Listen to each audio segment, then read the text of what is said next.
Hello everybody and welcome to another episode of Shit Loretta Knows. Today we're talking about the 5 easy steps from freak out to focus.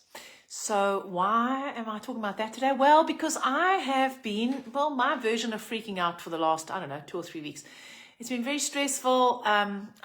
Nothing's really going wrong in my life, but yeah, I'm questioning everything. I'm having all sorts of doubts. I'm getting closer to launching my clinic and more and more concerned about that, because this is what happens. The closer you get to creating what you'd love, the more the creative tension ratchets up and the more the psychological tension also ratchets up. And when you've got a lot of psychological tension, it's very difficult to connect to your spirit. It's very difficult to listen to your intuition.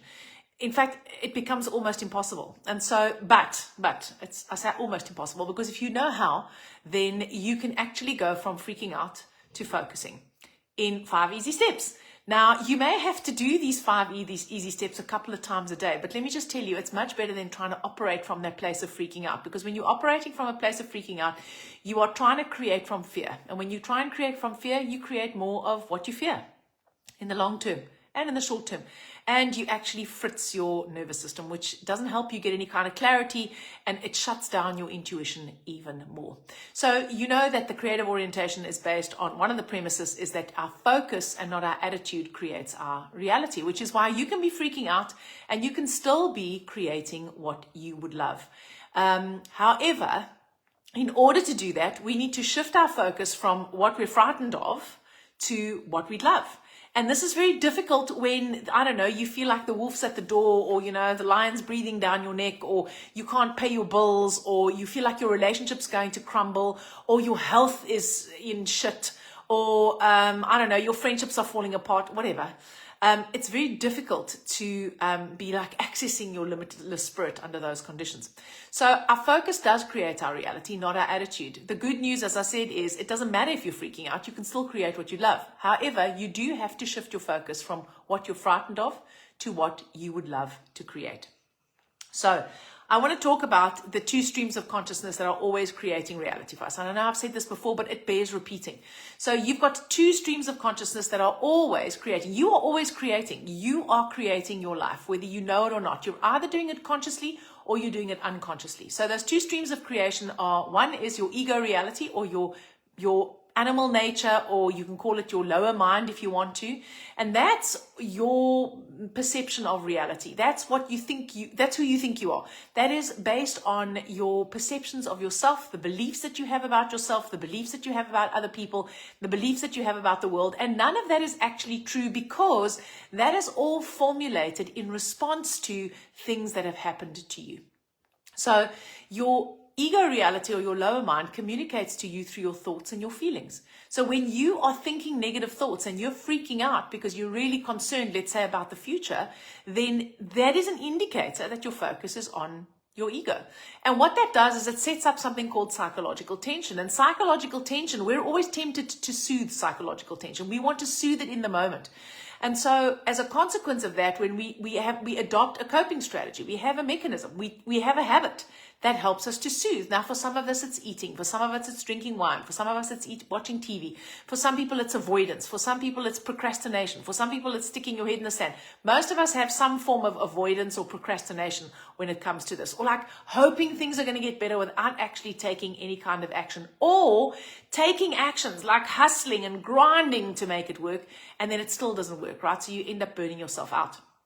So that is how you know that your focus is on your ego reality.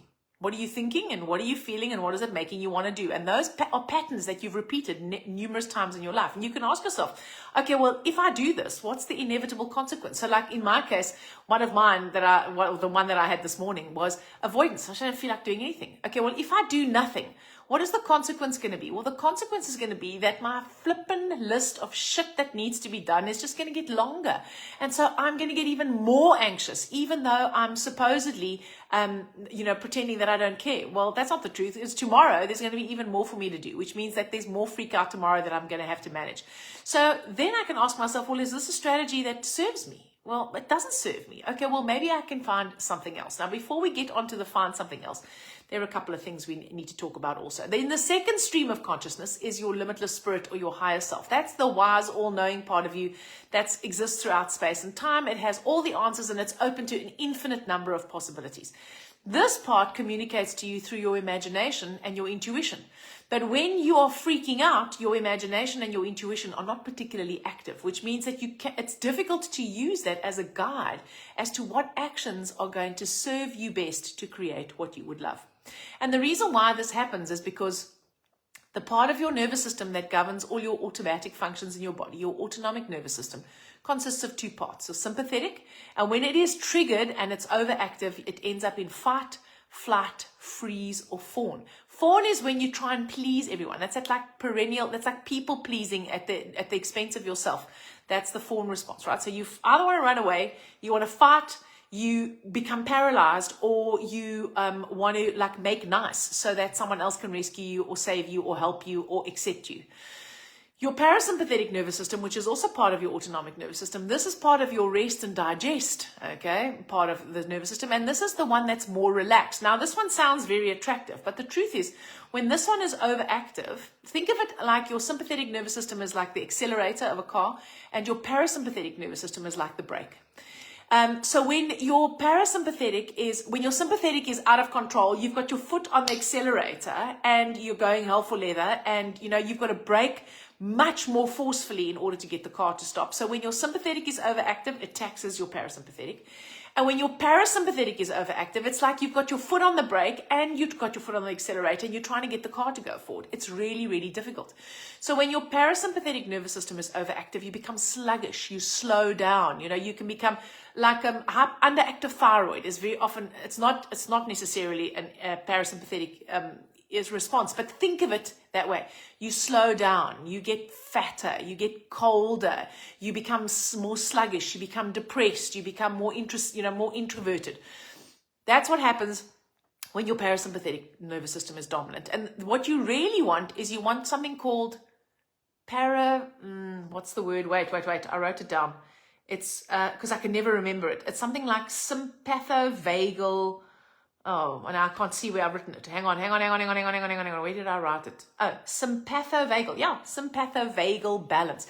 You want your sympathetic nervous system, the doing part, and the parasympathetic nervous system, the being part, to be in harmony. You want them to be working at a score of 1, which means they're like, this one is working half and this one's working half, and they are working optimally together, and neither of them is actually taking the lead. So in other words, when it's time to accelerate, the accelerator goes and the foot goes off the brake. And when it's time to slow down, when you get to the corner, you take your foot off the accelerator and you put your foot on a brake, and the braking and the acceleration works in tandem so that the car can go. You can stick to the speed limit, slow down when you need to, and get to where you want to go. So that's optimal. The problem is that there's the fake you, the part of you that you think is real, your thoughts, your feelings, your beliefs, all of the things that essentially have been inculcated into you in order to keep you safe. And your personality, and you think that's who you are. And then there is the real truth of who you are. That's that limitless creator that you are, that limitless spirit that you are, that part of you that is longing to express what you would love in the world and actually doesn't care about thoughts or feelings or what anyone else thinks or feels, right? And so that part is constantly longing to express itself, and your ego part is constantly trying to keep you safe. It's trying to keep you in the confines of what you know to be true for you. And that interface, where those two meet, those two affect your parasympathetic and your sympathetic nervous system. So if you are constantly living out of alignment with the truth of who you are, you can see that that's going to create an imbalance in that autonomic nervous system, and that's going to result in a lot of stress. And what happens is when you have an imbalance in the autonomic nervous system, sympathetic is dominant. Usually it's sympathetic dominance. That fight, flight, or freeze or fawn response is much, much stronger, which is why we can't switch off. We can't digest. We can't sleep properly. We can't relax. We can't just chill. Even when we do take time to chill, we're still freaking out. When that happens, it damages the body, and eventually it leads to signs and symptoms. So this is why you want to be able to shift your focus from your ego reality to your spirit reality, shall we say. And it doesn't mean your ego is bad, and it doesn't mean you want to overcome your ego, because your ego is what gets you out of bed in the morning. Your ego is what keeps you on time. Your ego is what's making you watch this today. Your ego is your faithful servant, and your spirit is essentially the wise teacher.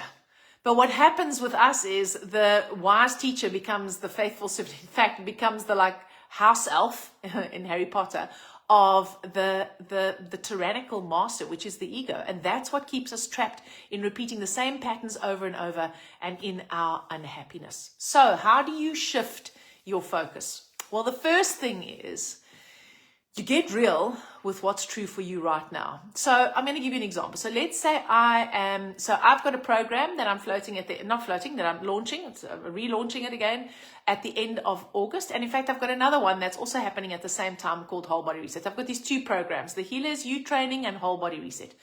And it's 2.5 weeks or so, and I've got 3 or 4 people for the one, and I've got one person for the other, and I want 6 into Whole Body Reset and 10 into the Healers You, okay? So currently, I don't have what I want. So, and let's just say I'm struggling to shift my focus from, oh my goodness, what if I don't get enough people? What if I don't make enough money? What if nobody wants to buy what I'm selling? Oh my God, what if I'm actually just a big fat fraud? Whatever, all right? All of that shit, fear. That's my current reality. And I want to shift my focus onto what I'd love to create. I'd love to empower people through this program. I'd love to make money in my business. I'd love to be able to increase my impact. I'd love people to become their own health gurus, whatever. That's what I would love. In fact, those things I actually discovered intuitively. So that's true for me, but I'm really struggling to focus on that, right? Because this oh my God, what if this doesn't work? And you're never going to get on top of the marketing, and you've got too many things to do. Oh, because I'm opening this community clinic in the first week of September also.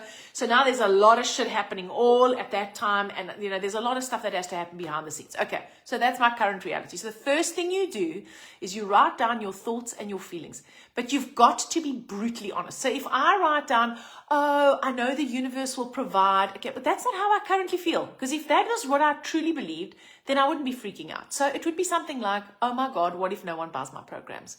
What if my business fails? What if what I'm selling is just not what anyone's buying?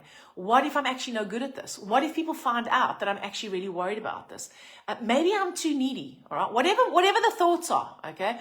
Maybe my thoughts are around actually, Loretta, you're just actually a big fat fake.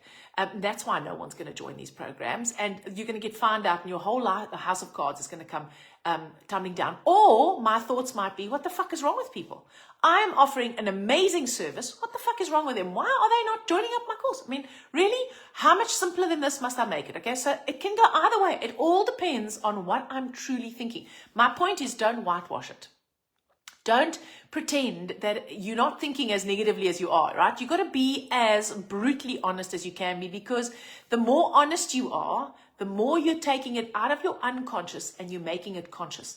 So you've got an unconscious mind that you're not aware of, and you've got a conscious mind. Your conscious mind is your thinking mind. Your thinking mind only contributes 10% to the decisions that you make about your life every day. Your unconscious contributes 90%. So you've got to make the unconscious conscious. Jung has a famous quote about, until you make the unconscious conscious, it will continue to run your life, or something like that, okay?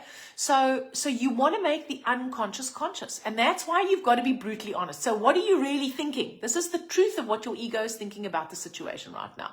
Write it down. And when you think these thoughts, how's it making you feel? So let's say I'm going on the egotistical bent where, oh, well, I don't know what is wrong with you people? What is wrong with my audience? Why is no one buying? Everyone out there is an asshole. You guys are idiots. Why don't you just wake up and smell the coffee? Okay, so how does that make me feel? It makes me feel frustrated and hard done by and unappreciated and unseen. Okay, great. So when I have those thoughts and I have those feelings, what does that make me want to do? Well, it makes me want to say, well, fuck this. I know how this works. I know how to do this. I have a great life. You know what? You guys don't appreciate me. That's fine. You can just carry on doing what you're doing, all right?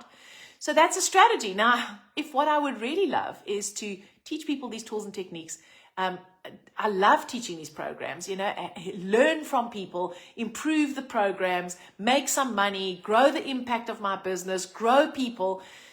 Well, that attitude of like, well, sorry, Jack, you don't know what you're doing. I know what I'm doing. You guys are on your own. I'm just going to leave you all. That's not really going to help me. And in actual fact, if I was to do that, well, what would the inevitable result be? Well, the inevitable result would be I don't have a business, guys.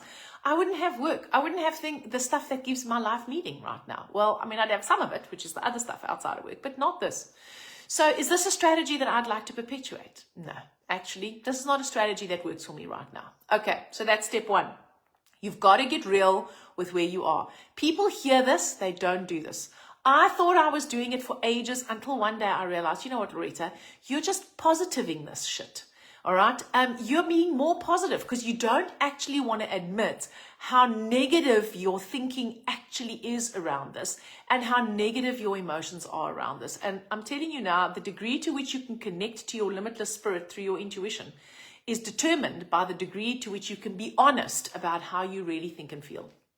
So that's the first step. Now, when you've got all that out, you've vomited all that out on a piece of paper, right? You look at that and you go, okay, this is not going to help me and I want to choose something different. So the next thing you've got to do is you need to try and get yourself into the sympathetovagal balance, right? You need to get your sympathetic, your autonomic nervous system into balance. So before you can connect to what you love, first you want to get yourself to the center, because when you're in that center point, it's at that point that your thoughts and your feelings start quietening the hell down, and then you can actually hear what your intuition is saying. So you can do this in a number of ways. So the ways that I find work the best. So you can do this through like deep breathing and breath work. It's not my jam. Okay, it's not something that I teach. Not because I don't believe in it. It just doesn't appeal to me, because there are hundreds of tools and techniques. Okay. So one of the first things you can do is you can give yourself a Jinshin Jitsu big hug. This is advice I give to all my clients and to all my group coaching clients. And this is advice that people don't take because they think it's too simple. So one of the first things you can do is a Jinshin Jitsu big hug. So you place your thumb on your chest. What is this? Left hand on the right side of the chest, fingers underneath the armpit, and then you cross over this way and you are giving yourself this hug, right? So I'm not going to go into the details of why you're doing this. Just trust me on this. And then you can close your eyes and you can just follow your breathing if you choose, and you can do that and you can sit comfortably like that for 5 or 6 minutes, 3 minutes if you want to, 2 minutes if you want to, until you feel your nervous system calming down, your breath starting to slow, your thoughts not quite so frantic. You actually start feeling better. You literally do, all right? Or you can choose to count 36 cycles of breaths. In and out is 1 breath. In and out is 2 breaths. In and out is 3 for 36. So that's one thing you can do. You can add to that something that I learned from an amazing Alexander Technique practitioner, and that is about how you align your spine so that energetically the impulses travel through your spine most effectively. And what that does is it brings your whole nervous system into harmony. And that's very simple. You close your eyes. This is probably easier done if you're lying down for the first time. You close your eyes, you visualize, using your imagination, you visualize that the base of your skull is getting really light, like it's infused with light. And then you just visualize your skull slightly floating off the top vertebra so that there's space in your cervical spine. Then you take your awareness to your shoulders, your shoulder, your what these things called collarbones, and you imagine that your collarbones are extending out through the sides of your shoulders. And what that does is it helps you open your chest, not in any kind of fake way. It just helps you naturally open your chest. If you feel, once you've imagined that, if your arms and your shoulders move by themselves, great. But don't try and like force yourself into it, right? Then take your awareness to your shoulder blades and imagine them moving down and out to the side, like out through the sides here. Imagine your shoulder blades moving out through the sides of your lats. This opens your dorsal spine. Then take your awareness to your pelvis and imagine your pelvic bones, those hip bones, of your pelvic girdle, imagine them moving out to the side. So imagine your hips expanding out of the sides of your legs to the opposite sides of the room. And what that does is it opens and frees your lower spine. Then, eyes closed while you're doing this, by the way, focus on your breathing. And as you inhale, imagine your diaphragm, because your diaphragm usually sits like this. So your diaphragm is that muscle between your chest and your abdomen. Your diaphragm is like this. Imagine the muscle dropping as you inhale, because it does that. That's literally what your diaphragm does. And as it does it, it pushes your organs down and they get massaged on your pelvic rim. And then as you exhale again, back to normal. So just imagine that, right? Don't try and force it, just imagine it. And if you do that, what you'll notice is as you inhale, your belly expands slightly, and as you exhale, your belly contracts slightly, all right? And so doing that helps to align your spine, and it helps to bring all the nerves that are coming out of your central nervous system into balance. It helps to harmonize your nervous system, including your autonomic nervous system. So you can do that Alexander technique, and then you can do the Jinshin Jyutsu big hug. Double whammy energetically. It only takes 3 or 4 minutes to do this. It doesn't take 3 hours or 3 years, 3 or 4 minutes. Human minds are always looking for complexity. So when someone gives you something that's really simple, you generally are not really interested in doing it. So just bear that in mind, okay? Then the third thing you do is, when you wrote down your thoughts and your feelings, you just, so mine was, I'm frustrated and I feel let down and I don't feel seen. While you are breathing quietly, don't try and change anything. You can be doing your Jinshin Jyutsu big hug, you're aligned. You just ask yourself that feeling of betrayal or disappointment or frustration, where in my body can I feel it right now? Because your emotions are always felt in your physical body, all right? Where in my body is it right now? And then just do a little quick scan. And wherever you locate it, imagine you're describing what it looks like to someone. Imagine. Remember, imagination gets you connected to your higher self. So describe it. What does it look like? So maybe this morning I did invisible. I feel invisible. And it was like, it's just like hollow. It's like, so there's body everywhere. And then where I have this in my abdomen, it just feels hollow and empty, like it's see-through, like it's transparent. Okay, so just keep your focus on that. And when you'll find your mind wanders, just ask yourself again, where is it? What does it look like? Where is it? What does it look like? And if you do all these things, if you do these 3 things, I promise you within 3 to 4 minutes, you will be in that sympathetovagal balance. Is that the right word? Yeah. Sympathovagal balance. That's the right word. You'll be in sympathovagal balance. Now you're in a place. You've moved from freaking out, right? So now you're in a place to start focusing on what you would love to create instead. So what you do now this is one way of doing it, okay? The simplest way is just to ask yourself. So in my case, it would be, what would I really love for my programs? You know what I'd really love? I'd love for my marketing messages to land with the people who need this. I would love for people who need this and want this and believe that this resonates with them to join my programs. I would love to have at least 10 people in my Healers U training, and I would love to have at least 6 people in my Whole Body Reset program. And the reason why I would love that is because I want to empower these people. I want to make some money in my business so that I can live my life and so that I can use my business to create an impact in the world. Because that's actually what I want. That's really that's what I would love. It's not like, oh my God, please, I need 10,000 Rand. That's not what I would love. I wouldn't love 10,000 Rand, actually. Well, I wouldn't say no, but you get what I'm saying? So that's what I would love. So just ask yourself quietly, like, what would you really love instead? What would you love instead of all this freaking out about, like, oh my God, nobody sees me? Now, you got to watch out, because you may go, oh, well, I just want everyone to see me and appreciate me. Okay, so can you hear how needy that sounds? That's an egoic goal, right? That's not really a choice coming from your spirit or your soul. So another way of doing this, a little bit more time consuming, but I find more effective, especially if you're not used to listening to your intuition, is to close your eyes. Now, yeah, you are. You're completely aligned, right? You're either lying down or you're sitting up doing this. You close your eyes. And then just imagine all those thoughts and those feelings, you just leave them behind and you rise above them. You can do this by imagining you getting into a hot air balloon, right? If you're an imaginative person and you're very visual, this works very well. Imagine climbing into a hot air balloon. And as the hot air balloon takes off, you just leave all of this shit behind. All the thoughts, the feelings, the fears, you just leave it behind. You transcend it, you move above it, right?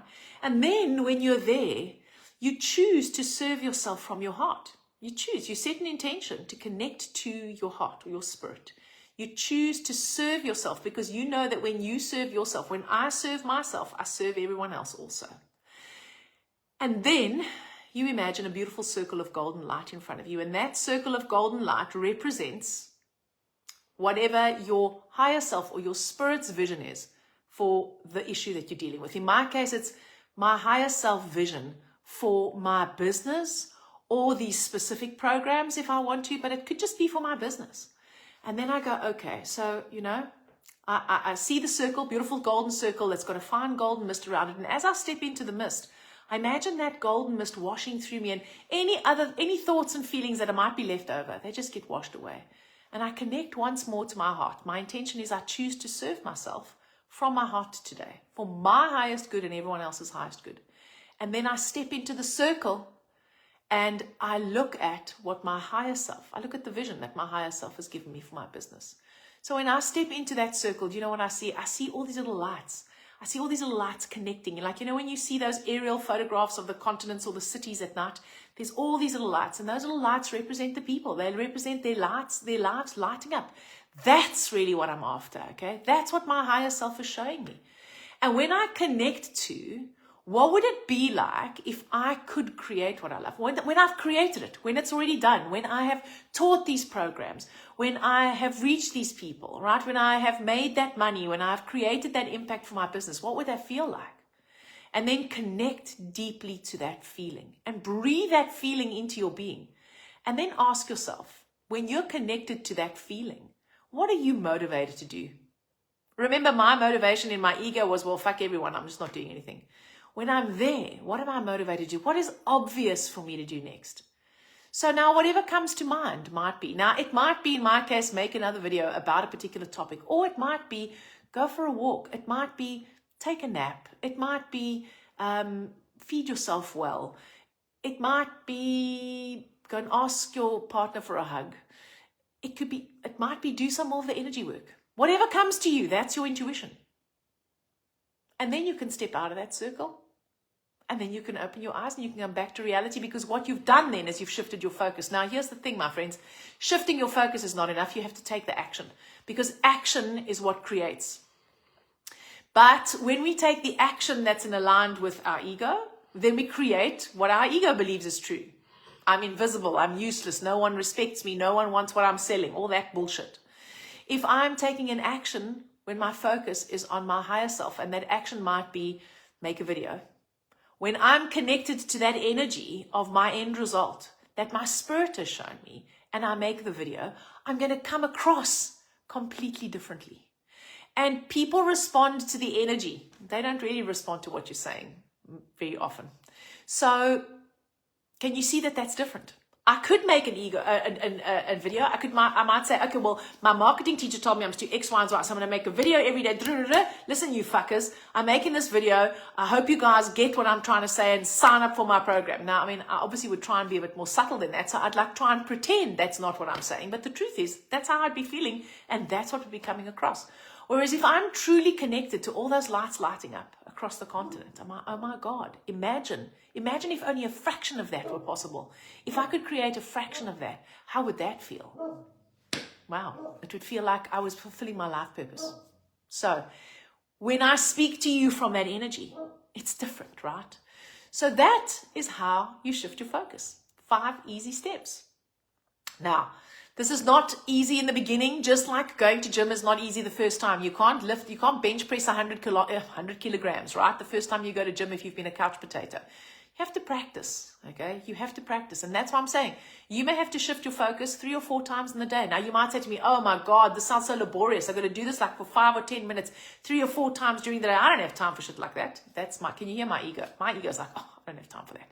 If it doesn't work the first time, I'm not doing it. Well, that's okay. If you don't want to do it, then you don't want to do it. But just record, if you just did the first part, what am I thinking? What am I feeling? And what is it making me want to do? And is what that's making me want to do, is that serving me? Is that getting me closer to what I'd love? No, it isn't actually. So what would get me closer to what I'd love? Well, you know what would get me closer to what I'd love?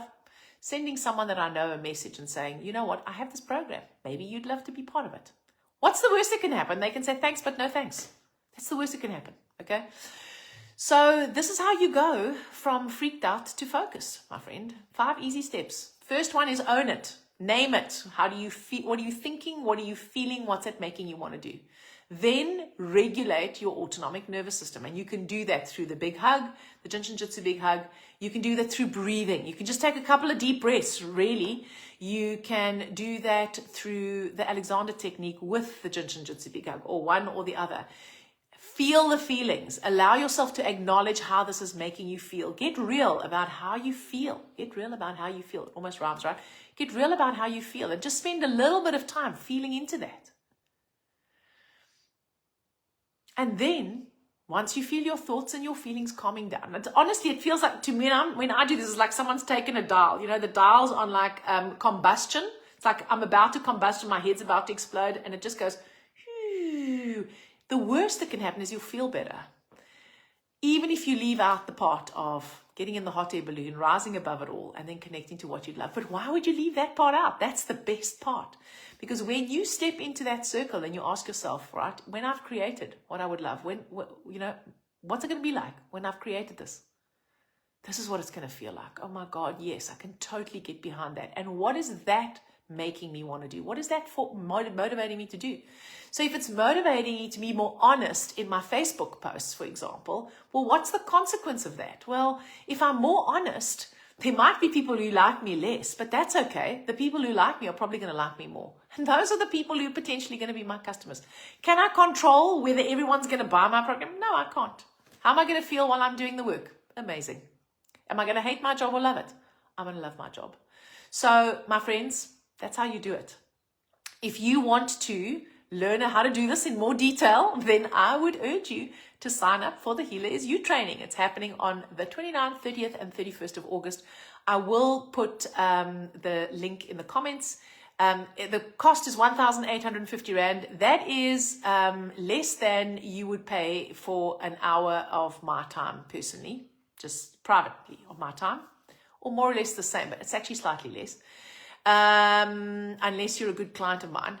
A regular client is what I mean. So that's less than you'd pay to spend an hour just with me. It's 9 hours of training, and I'm going to walk you through this entire process, and I'm going to teach you the details of it. So I'm also offering a pay what you can afford. So if you can't afford 1,850 Rand, pay whatever you want. Do you know what? Somebody today, I am going to say this, and I may actually watch this replay. So someone who is a really good patient of mine that I know really well, she wanted to do it and she just couldn't afford it. And I said to her, just come. Just don't pay anything, just come. So she did. And the training that I did in July. And she did the training. And this morning she sent me a message and she said, I've been thinking about this and I really feel like I owe you something for doing this for me. She's an amazing artist. I love her art when I see it. And she said to me, can I paint a painting for you? I was like, totally, I'm in. So I'm prepared to barter also, right, for beautiful gifts. So that's magic, right? That's part of the little light. So it's made me cry now. I'm going to say goodbye. Thanks for watching another episode of Shit Loretta Knows. I'll be back next week. And yeah, that's what I have to say today, guys.